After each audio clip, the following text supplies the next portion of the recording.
Good morning, everyone, and welcome to High Trust Coaching Live. I am Hope Mormon. I'm the Divisional President for High Trust Coaching, and I have with us today our very own CEO and founder of High Trust, Todd Duncan. Good morning, Todd. Good morning, Hope, and good morning, everybody. Good to be with you guys this fine Wednesday. Yeah, this is going to be so much fun. So I'm so excited. So today we're going to be discussing principle number 2 of Todd's ebook, The 5 Irrefutable Principles of High-Performing Mortgage and Real Estate Professionals.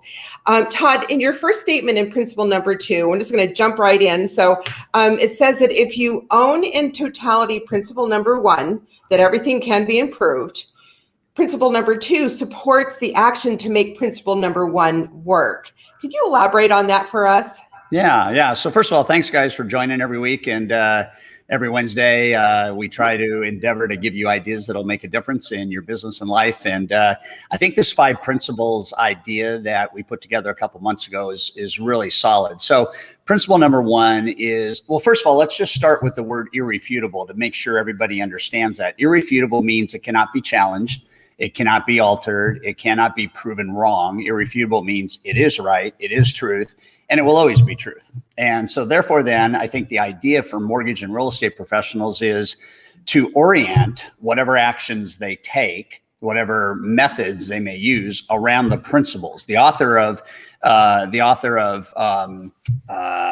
Science of Getting Rich talks about the idea that there is a certain way to do things. So if everything can be improved, then your job, my job, everybody's job is to decide, what do I want to improve? And that could be a lifetime of things, right? So we want to narrow it, like, what do I want to improve that will give me the greatest ROI for the amount of time I invest in that improvement? Okay, so that's kind of the idea. God knows there's a million things we can all do better, right? So it's not this overarching statement that you have 126 things that you need to improve. That's probably true.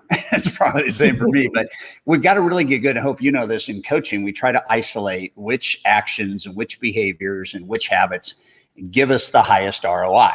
So here's where the tension, and it's a positive tension, but here's where the tension begins. I'll take you back to my days as a loan officer. I remember in the first couple of months that I had a milk route, so to speak. I had 26 real estate offices that I had to call on. And I remember in those first couple of weeks having a lot of fear about making those calls. I was never really taught how to make those calls and never really taught what to say when I make those calls. And I really wasn't set up for success. It was that sense of kind of, here's your desk, here's your phone. Good luck, Todd, you're on your own. That's kind of the deal. What I started realizing is that I had fear as I was approaching every single real estate office. So if everything can be improved, then what could be improved is the way my mind thinks in terms of when I'm approaching those offices, but also what have I done beforehand so I can take what would be a cold call until people got to know me and have it be a warm call, so that when I approached that real estate office, it wasn't about anything except for the single individual that I had already orchestrated a meeting with. And so then when I approached, I didn't have any call reluctance whatsoever. I had call confidence. I had call excitement, because I decided what to do, how to do it. I practiced it so I would do it. And I went from fear to faith. Faith is confidence in things not yet seen. Fear is that abstract, false expectations appearing real. So if we're going to improve everything, we have to have a super healthy attitude towards failure. So principle number 2 is success can only be built on failure.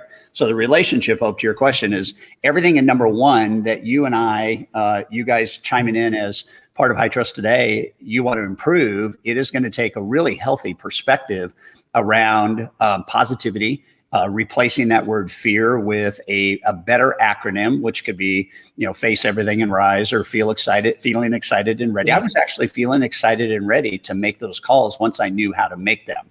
If I had not figured out how to replace fear with faith, I probably would have had fear for a longer period of time. And the decision to not have fear meant I've got to do something differently. When we do something differently, we don't have confidence yet. And that leads to the third principle. We won't get into that today, maybe, but when I decide to improve something, I have to decide how to improve it. And then I have to decide how good I want to be at it before I try it. And then every time I try it, when it doesn't work, it's actually a lesson teacher. It's not a failure. And so failure and success are, they're right here. They're linked. You can't have one without it. In fact, there's no such thing as success if there were not such a thing as failure. Yes. Exactly, Todd. And so that was one of the things that I wanted to talk to you a little bit about, was the relationship or the association that we have in our minds with regard to fear and failure, and how we can be thinking about that differently or have a different perspective on it that would obviously be more successful and obviously serve us a whole lot more. Yeah. So let's see if we can kind of dance on this idea, right? Okay. So the only reason success has meaning is because lack of success also has meaning, and lack of success is typically referred to as failure. Failure is not a bad thing. If you see it badly, it's a bad thing. But if you see failure as a good thing, then you will understand the relationship between failure and success. But even more deeply than that, like if there were no such thing as hot, there'd be no such thing as cold. Those two things have to exist for either one of them to have meaning. Loud, soft, fast, slow, right? Those are the relationships. And so when we look at failure and success, we have to have an attitude that improving what we do is more important than how fast we get it done. And that's really the big idea. It wasn't like it's not like I made a bad sales call on Friday and all of a sudden Monday I made a great sales call. It was a process, just like any new habit. But I will tell you this, and at Hope, leading our coaching company, if you don't have a healthy perspective around failure and you don't see it as a very positive force in growing success, then you won't take the risks and you won't make the attempts and you won't give it the time it needs to become a better habit.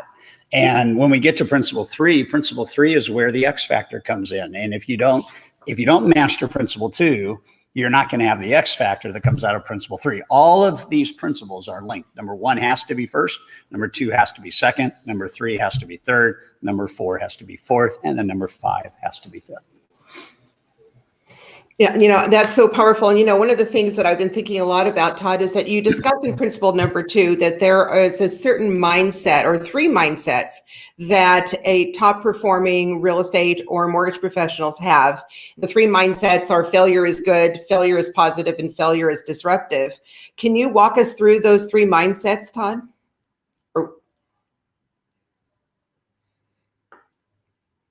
We've lost. I can't hear you. How's that? That's better. Let's keep it really simple. Okay. Failure is a mindset.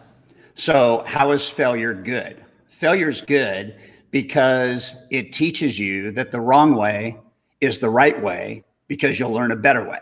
That's why failure is good. So the faster we can fail and the faster failure can be adopted as positive, the faster we can disrupt our own life in a positive way and disrupt the marketplace. If we don't see failure as healthy, we will let fear edge its way in. And what fear does, Hope, is it pushes out courage. And so if we really understand success takes courage. It takes a disruptive mindset to learn how to do the things that most of the people that you would compete against, which starts with your own mind and then anybody else that might be in your market.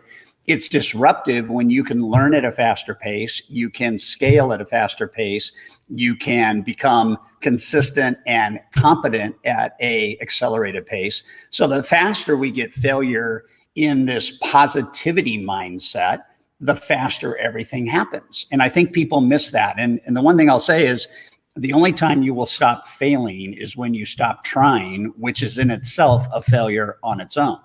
So you don't have a choice in this. You don't have a choice. If you've decided to be the best version of you possible, you have to embrace failure. And you have to understand that it is the necessary ingredient for success. Now, stop for just a sec. You don't want to just fail to say you failed and keep going, right? It's like if I made a bunch of sales calls and somebody told me, your sales calls could be improved, and I kept making them without the improvement, I would see no change.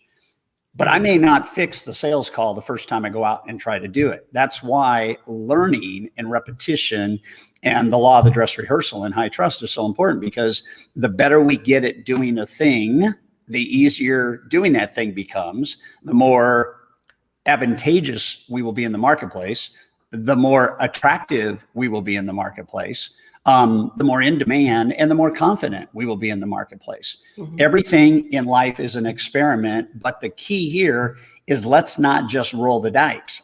For example, if I know that failure is a healthy attitude, then I want to plug in to like this ecosystem. I want to put a question out to the 2,000 people that are in high trust today, and I want to ask, I'm thinking about doing this.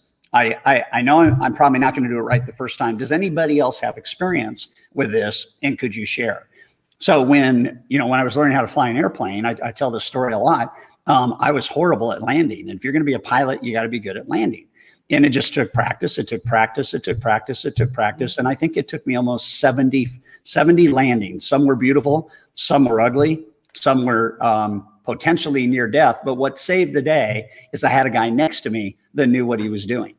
And so when you have somebody that has done what you're trying to do, it's called modeling, and you can model what they do and have a higher probability that what you attempt and what you try will be more successful more quickly. And that's why study, and that's why getting good and understanding compounding is so important, because every one of you, I hope every one of you watching this has access to everything you need to go wherever you want in life and business. And I think that's the healthy perspective around failure. I have found the difference between the mega income earners and the rest is their attitude towards failure, not whether they fail or not. It's their attitude towards failure. So it's just mindset. Mindset matters.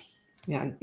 Todd, you've touched on this a couple of times in this conversation, and I'm wondering if maybe you could talk to us a little bit more about that. Is when you come away from a sales meeting, or let's say it's a great sales meeting, you mentioned that you debrief yourself, and that you go through a debrief process, and on the premise and everything can be improved, and always looking to greatness. What does that conversation sound like for you? I mean, you've mentioned it a few times, and I'm wondering if you could talk to us a little bit more about what that conversation is when you're debriefing with yourself. Well, so if everything can be improved, you never want to do one thing twice without having that conversation.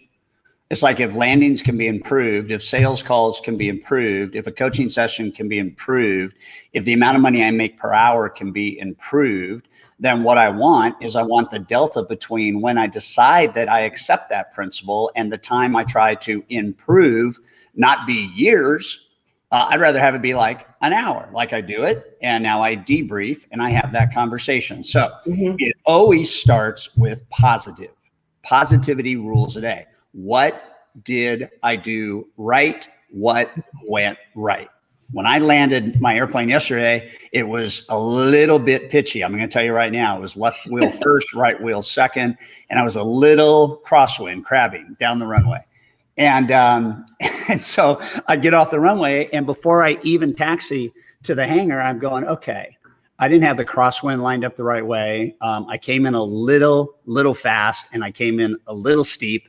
And I need to work on those three things next time. I got my knee pad on my knee in the cockpit, and I write down the three things. And then next time when I open my knee pad, it's like, okay, let's make sure those three things next time I land are right here.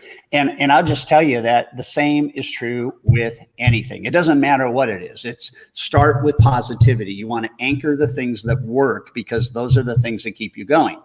Then the question is, what's one thing I could do better? And then how do I do it better?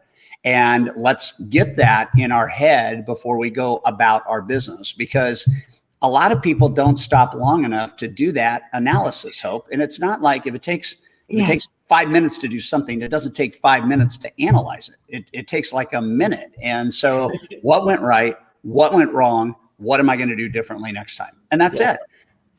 And then it's like, okay, if I just got like 1% better every 2 weeks at having conversations with borrowers. I would be 2% better every single month. I would be 24% better at the end of the year. And it didn't take this like cataclysmic, stars colliding with the universe to say you've arrived. It was a process.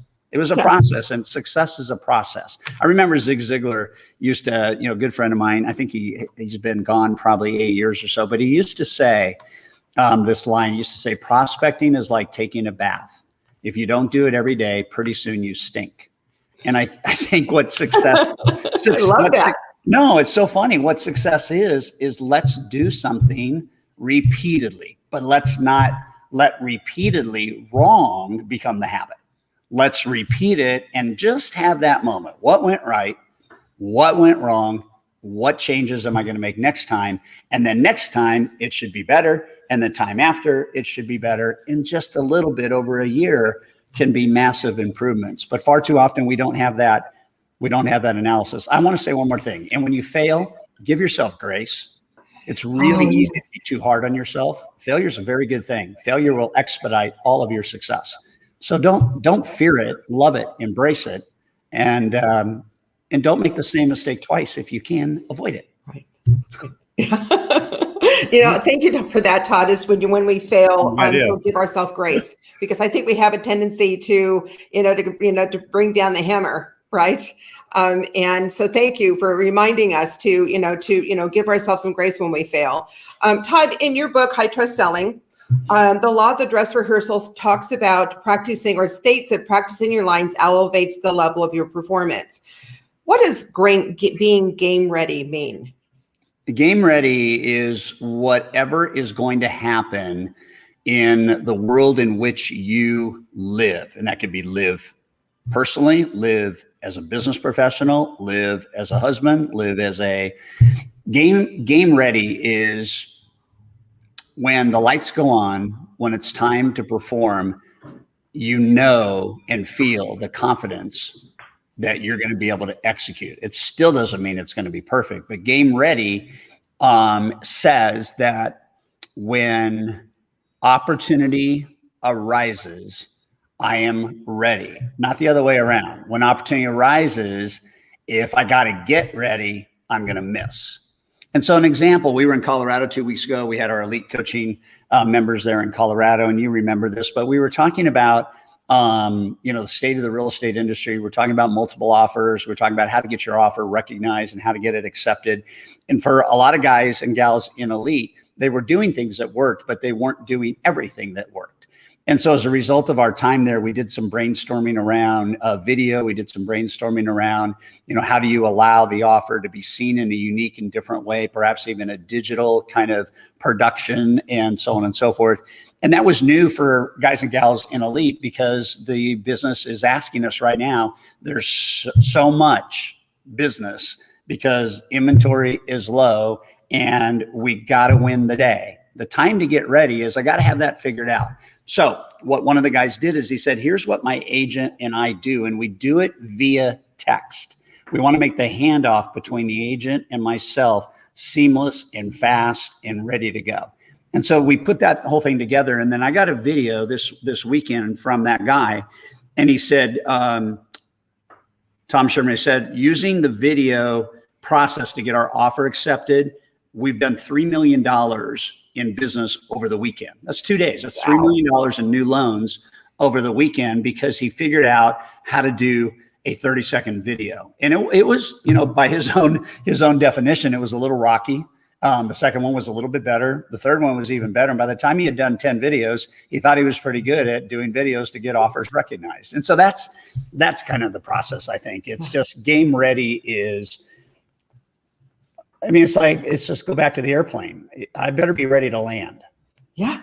I cannot not be ready to land. I cannot not be ready to make a call. I cannot not be ready to handle an objection. I cannot not be ready to handle conflict or tension. I cannot be ready to compete at a high level with other lenders and to, make my value prop. Game ready means you're ready, and practice. I told my youngest son this. My youngest son had his band had their first concert last Friday night. And, and I told him, I said, I've been telling him since he was 8 years old, if you practice more than you play, when you play, you will look like you've practiced. And the other way around is true, right? If you don't practice more than you play, when you play, you will look like you haven't practiced. That's game ready. That's game ready. That's it. That's it right there. And it's so true. And I think that, so many of us don't invest that time in ourselves, and that's an investment in ourselves to be game ready. I know that when I first learned this from you, Todd, I recorded myself and I took it very seriously. I recorded myself. I repeated it. So, and my motivation was, if somebody gave me an objection, I needed to be game ready to respond to that objection.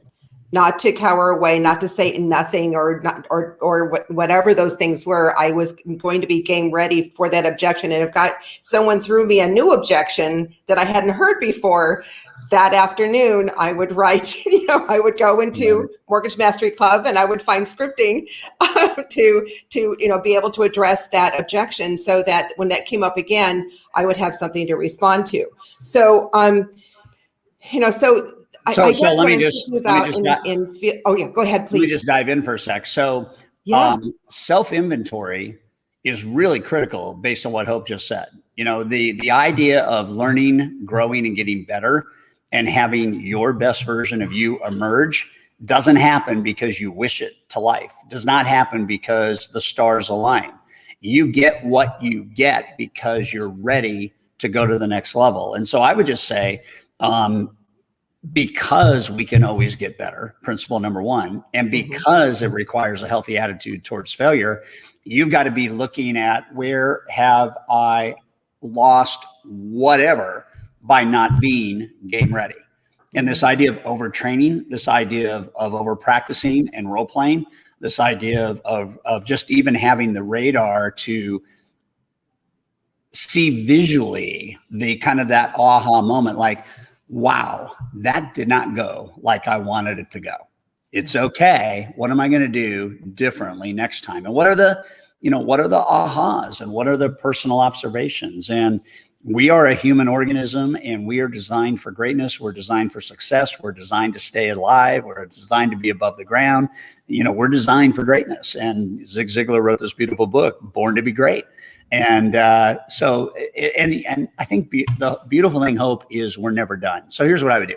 I would say to all of you watching this, between now and the end of Q2, what is it that you want to get game ready for? Where do you want to be a level 10 in the business in terms of skill sets? Where do you see that there is a delta between where you are and where you could be, and to be okay with being a 7 instead of beating yourself up because you're not a 10. 7's a lot better than a 6 or a 5 or a 4, right? If you're a newbie and you're a 1, that's okay. It's better than 0. And you have this incredible way to go and grow. And I think people need to understand that we are one big experiment.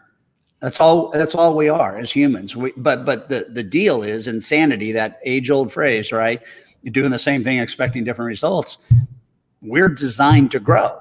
And you cannot grow if you don't keep your eye on, where am I not game ready? Because chances are, if I'm not game ready there, it's either I know it and I haven't gotten game ready, I know it and I'm afraid to get game ready, or I don't know it, so obviously I'm not game ready. All three of those can be changed. You can change those. Right. And what do I need to, I would imagine it also has to include, what do I need to learn? If I'm not game ready because I don't know what to do. Well, it's you cannot do until you learn. Yeah. Okay. So I can't, if I have never studied how to do something, okay, chances are if I go out and try and do it, I'm going to fail. Like if I don't read the basics on airplane navigation, if I don't read that and I go out and I try to navigate, I'm going to fail. But if I read that and then I go out and try to navigate that, I understand thrust, I understand drag, I understand lift, I understand weight. If I understand that, then I can go do it. But if I don't understand it, and so it leads to this idea that that thought without action is useless. Action without thought is dangerous. So you got to do both of those. You got to study, and then you got to practice, and then you got to do. Then you got to study, practice, do. Study, practice, do. And when I was 23 years old, Earl Nightingale stated that one of the formulas for success was to study your art for an hour a day. And if you studied your art, your business, for an hour a day, every single day, and whatever that would include, you study for an hour, in 3 years, you'll be in the top 10% of the industry that you're in. And I think that is like the opportunity, especially coming out of just a monster season, you know, with huge loan volumes and low interest rates. I think a lot of our skills have gotten soft and maybe even rusty, and we got to kind of break the rust off and kind of oil up some of our you know, strategy and get it back kind of going. So, but what's the alternative to growing is dying. Yeah. Yes. Financial Absolutely. death, physical death, psychological death, marital death. I mean, you should not grow and you're dead. It's just a matter of which part goes dead first. So absolutely. So powerful, Todd. Thank you so much. So the last thing I wanted to ask you is to, if you would, and this is kind of a curveball. So, but you know, you're the pro. Ready. How would you complete this sentence? The key to greatness is commitment. Commitment. Yeah, commitment. I think commitment goes a long way to getting you through the peaks and valleys. And I think people that aren't committed take shortcuts, and I think they suffer setbacks. And you know, I've had a lot of setbacks in my life. I've had a lot of setbacks, and every one of them has required commitment. In our family, we talk about that word being grit. That success requires grit. And, you know, I just did a podcast that's going out tomorrow with a friend of mine who, just short of a miracle, you know, is probably going to pass away in a month or two. And, you know, he's 46 years old, grew up in the mortgage business, followed high trust, financially free, which was a good piece of news, knowing that he was going to be battling for his life. And he's been battling pancreatic cancer for 6 years. And you know, the idea that he's still above ground, he told me the other day, is I got grit and I got motivation. I don't want to die. I'm prepared to die. I have no regrets, but I'm not ready. And I'm going to give it everything I can. And he's got a countdown clock because he wants to make it to Cooperstown to see his two sons play baseball in 141 days. So every day he's got that's grit. And that took a lifetime of development. Yep. That commitment and that grit. Yep. And it's serving him now. Yeah. Yes. Yep.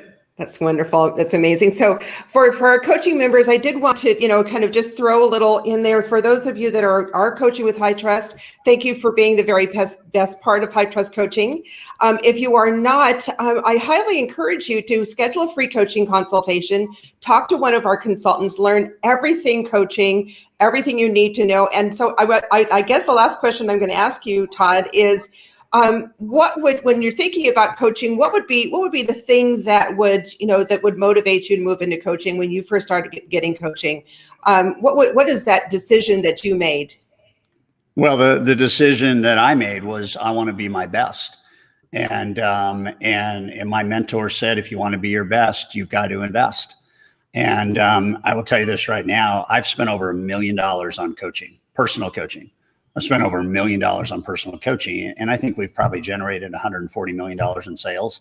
And I can tell you right now that that's because I agree and I have embraced the idea that I can't get better without somebody helping me get better. I can read, great. I can study, great. I can go to seminars, great. I can do all that.